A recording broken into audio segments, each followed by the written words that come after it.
Hey guys, this is Jason with MuseGrid.com, and in this video I'm going to give you a complete breakdown of our Progress Tracker 1.0. Now, this widget is an amazing widget for tracking, for example, say donations, or maybe tracking number of tickets sold, or it could even be something like, say, for example, you have a food pantry client, or you're doing a free site for a food pantry, and you want to be able to track the number of boxed food items that people have donated up until this point, and to give people a really nice call to action opportunity by seeing a visual representation of the progress that's being made up until this point. That is, of course, Project Tracker. So to give you kind of an idea, what we have out of the box is a donation example. So the current amount collected is 10,000 and the goal is 15,000, and here's some percentages at the bottom, and we want to animate this little bar to kind of show the progress indicated so far. So what we're going to do is just quickly preview this in the browser, and as you can see, that's exactly what this thing does. Is it takes the current amount against the goal amount and of course moves this indicator up the indication line here in order to see what progress is being made. So let's dive off into Muse really quickly so that we can take a look at how this thing's put together and some other cool use cases that you can use this for.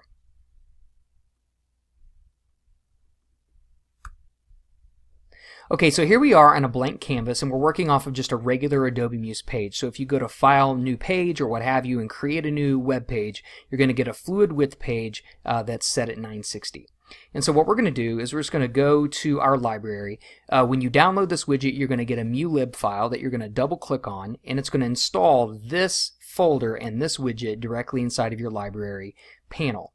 So what you're going to do is select this and just simply drag and drop it out to screen. As you can see out of the box right here, it's a self-contained unit that does have several moving pieces, which we're going to go through right now. But out of the box, just like this, it's already fully responsive and ready to go. So as you can see, if I move it up and down the timeline here, you can see that all of the elements move along with it.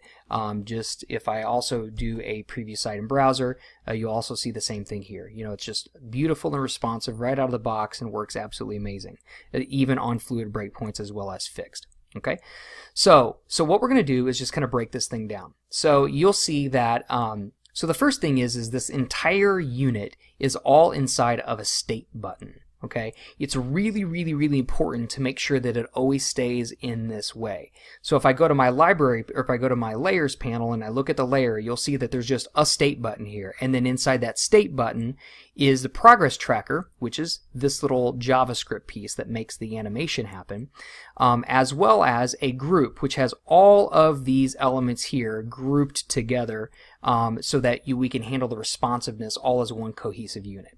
So as you can see, if I expand that down, you could go through all of these individual elements, and that's what all of these individual things are. Okay, so it's really important to make sure that that always stays intact in that way. Out of the box, it is, but that's the makeup of this. That's how this little JavaScript snippet understands its surroundings and does all the calculations. Okay, enough nerd stuff. So there are four items in here that have specific styles associated to them, so that we can actually, this little JavaScript snippet will actually target the items properly. So first and foremost, let's just look at the bar here. So we have this gray background bar, which is just a rectangle in Muse, but has a graphic style of progress holder associated to it. Okay, that's how we use to identify that. Secondly, we also have this one, this is now our progress bar that has a graphic style of progress indicator. Okay, it's really critical that they retain those two class names, or those two style names, as a graphic style, because again, that's how this whole thing works. The next two things are actually our current amount, which is this value right here, and if we come over to our character styles, you'll see that it's been assigned a current amount. And then of course, if we come over here and go to our goal amount, and we go to character styles, it's been assigned a goal amount class. Okay, those four items are really critical that they retain their style definition, because again, that's how all of the animation and calculation works. Now, with that said though, you can literally manipulate everything inside of these items. So for example, I can come here to my progress indicator and I can change the fill color to say red, something like that. I could also change the background color to my holder to say black, or maybe something along those lines, give or take. I could do something like this, which I can then drag a rectangle out to kind of go over the top of this, give or take, something like that, and then add a fill color to that, and let's just make that fill color be this blue here. But we've got to now arrange our layers so that the widget can show up over the top. So actually what I'm going to do, now that I still have it selected, I'm just going to go stretch full width. That way it just goes full width there, and then I'm going to come down to my layers panel, and there's the rectangle, there's the state button. I'm just going to move it up over the top, and boom, there it is. Okay, now that I have that selected though, I can also tell that I need to change some of my text. So I'm just going to select the state button, and I'm just going to go up to my text panel and just change it all to white. And then I'm also going to come here to my indicator. I really don't like that being black now that it's on a blue background. So what I'm going to do is I'm also going to change that to white. So that's looking pretty sharp at this point. All right, so I don't know, just out of sheer curiosity, why don't we just take a look at this in the browser and see what it looks like. Beautiful. Absolutely spectacular. Okay, cool. So that's just a couple of little examples of what you can manipulate, but again, these are all Muse elements, so you can change the color of them and do all of the stuff that you want to do, including even add, like, you know, effects to these rectangles. So you can add like drop shadow or inner glow, and you know, all of that stuff that you would want to manipulate. You can definitely do that. One thing I will point out really quick is that these items down here at the bottom, these are just text frames. Again, you can remove them if you want. You can completely change them to just say like 0 or 500 or whatever you want, because you know, again, it's just data. You can just change it to whatever you want. Okay, I'm going to put it back just so that we keep moving on our example here.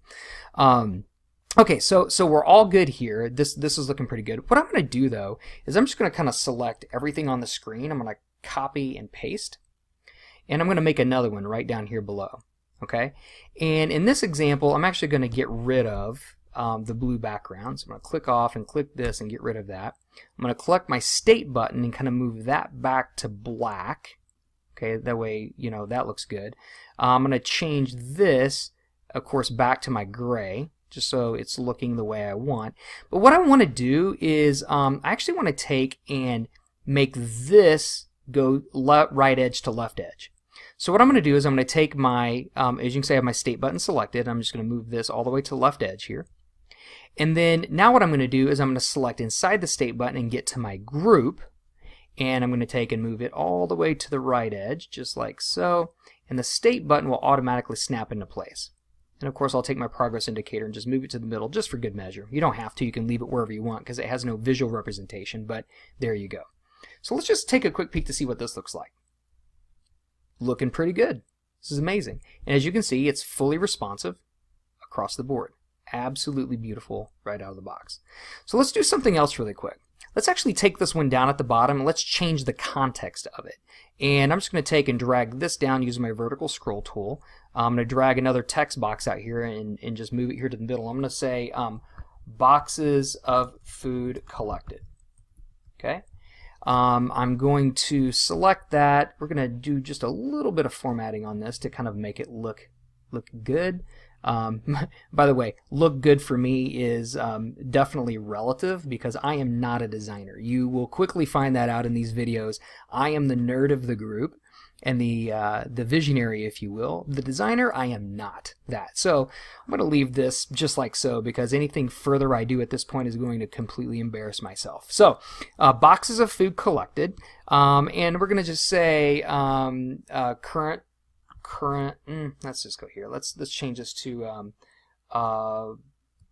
boxes collected, and we're just going to call this goal amount. I don't know. You can change it to whatever you want to change it to, and then obviously we're not dealing with not dollars anymore. We're just dealing with straight numbers. So I'm just going to take and delete that and put 50 here just for good measure, and then I'm going to come here, delete all this, and make this be 500. Okay, so what we're trying to do is collect 500 boxes of food in this case. Okay, and then all of this stays the same because, again, we're just calculating numbers. Whether it's money or whether it's just regular numbers or whatever it may be, you're in good shape at this stage. Now, we definitely don't need, let's just say we get rid of these items down here at the bottom. It's a little too much. We don't need those for this one. I'm just going to take and move this up just like so, and there we go. Okay, let's just kind of see what this is looking like so far. Let's go Command-Shift-E. Looking good. Boxes of food collected, and yeah, it's all responsive. There you go. Cool. I mean, obviously we could deal with some formatting up here with our title, but you get the idea. So, you know, we got monetary values up here. We got boxes of food collected. This could be tickets sold. So maybe you have like regular standard tickets and premium tickets, and you want to, you know, have one of them be standard and one of them be premium, so you can get people to then, you know, take an action. That does mean that it's probably a good idea that in here, you know, you add a button, right, that kicks them off to go taking an action. It could be filling out a form. It could be, you know, again, whatever you want to do. Now, here, let me point something out really cool. All of this is amazing, right? Until your client says, "Hey, Jim, we've collected another $1,000 in donations today. Can you update the website?" And as you can imagine, with a campaign like this, they're going to probably be sending you an email message every day or every multiple times a day or what have you. Well, what if you could let them manage this all on their own and not have to contact you to go update their current statuses? And this is a really amazing value proposition you can offer to them. So check this out. So what we're going to do is we're going to take this, and I'm just going to simply publish this. I already have a website that I've already created on our Muse Engine service, and all I'm going to do is just going to go ahead and publish that in and let that go. Should go here pretty quick. And then now that that is published, you'll see that here you go. Again, it looks just like normal. But here's what we get to do.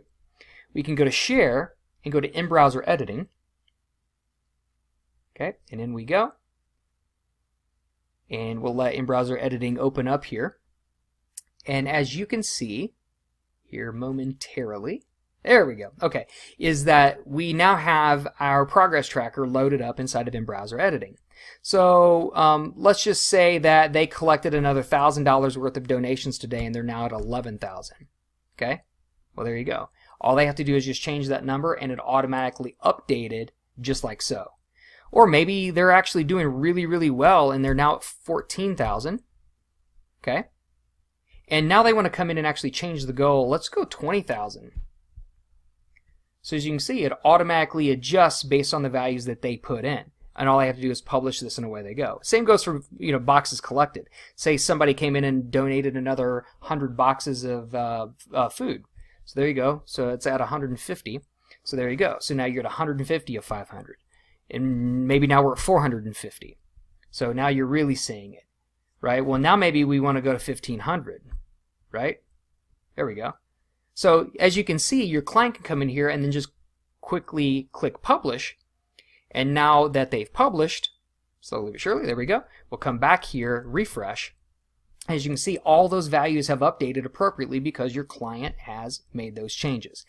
To me, guys, this is like, you know, the holy grail, if you will. So you can create something really cool like this and give your client the ability to just come edit and manage it is really spectacular.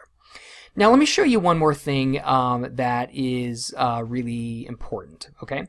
So one of the major initiatives that we've put in place over the course of the last few months is this really cool, amazing set of tools called Design Kit. What Design Kit lets you do is build a responsive website really fast.